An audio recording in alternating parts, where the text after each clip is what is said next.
we cannot walk alone. And as we walk, we must make the pledge that we shall always march ahead. We cannot turn back. There are those who are asking the devotees of civil rights, when will you be satisfied? We can never be satisfied as long as the Negro is the victim of the unspeakable horrors of police brutality. We can never be satisfied as long as our body is heavy with the fatigue of travel, cannot gain lodging in the motels of the highways and the hotels of the cities.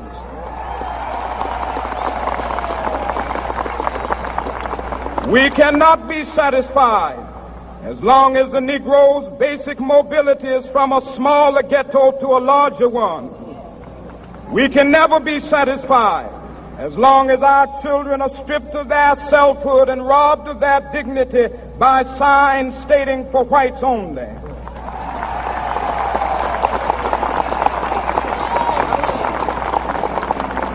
We cannot be satisfied as long as a Negro in Mississippi cannot vote and a Negro in New York believes he has nothing for which to vote.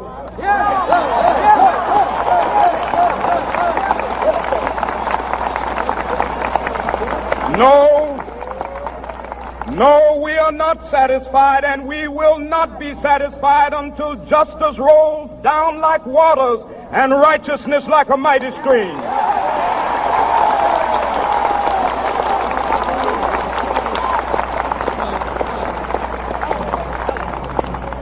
I am not unmindful that some of you have come here out of great trials and tribulations.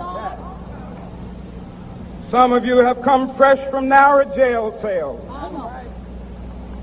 Some of you have come from areas where your quest for freedom left you battered by the storms of persecution and staggered by the winds of police brutality. You have been the veterans of creative suffering. Continue to work with the faith that unearned suffering is redemptive. Go back to Mississippi. Go back to Alabama. Go back to South Carolina. Go back to Georgia.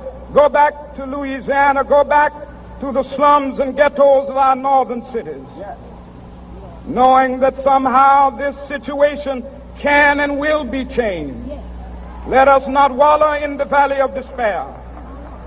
I say to you today, my friend,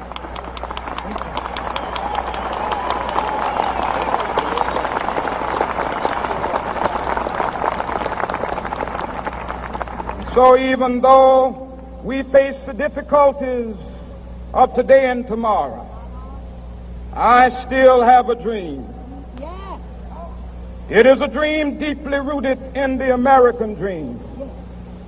I have a dream that one day this nation will rise up and live out the true meaning of its creed. We hold these truths to be self-evident, that all men are created equal.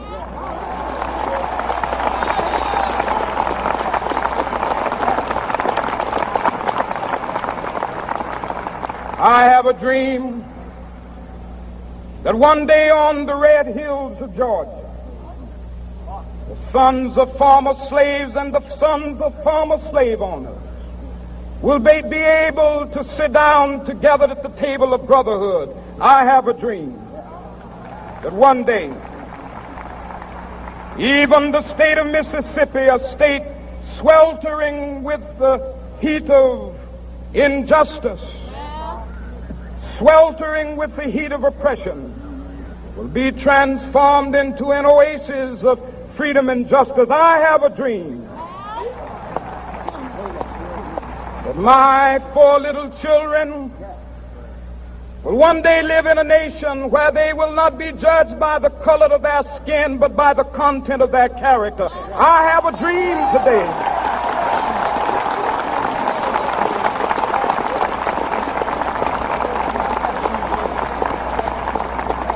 I have a dream that one day, down in Alabama, with its vicious racists, with its governor having his lips dripping with the words of interposition and nullification, one day right there in Alabama, little black boys and black girls will be able to join hands with little white boys and white girls as sisters and brothers. I have a dream today.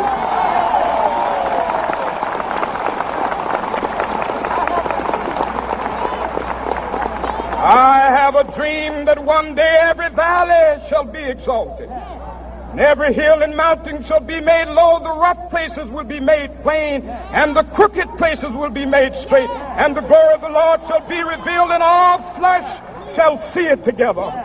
This is our hope. This is a faith that I go back to the South with.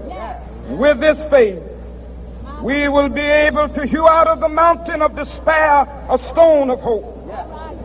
With this faith, we will be able to transform the jangling discords of our nation into a beautiful symphony of brotherhood. With this faith, we will be able to work together, to pray together, to struggle together, to go to jail together, to stand up for freedom together, knowing that we will be free one day. This will be the day. This will be the day when all of God's children will be able to sing with new meaning, "My country, tears of thee. Sweet land of liberty, of thee I sing. Land where my fathers died, land of the pilgrim's pride. From every mountainside, let freedom ring. And if America is to be a great nation, this must become true. And so let freedom ring. From the prodigious hilltops of New Hampshire, let freedom ring. From the mighty mountains of New York, let freedom ring. From the heightening Alleghenies of Pennsylvania, let freedom ring. From the snow-capped Rockies of Colorado, let freedom ring. From the curvaceous slopes of California. But not only that, let freedom ring from Stone Mountain of Georgia. Let freedom ring from Lookout Mountain of Tennessee.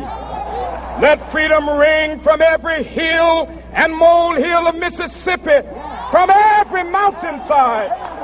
Let freedom ring. And when this happens,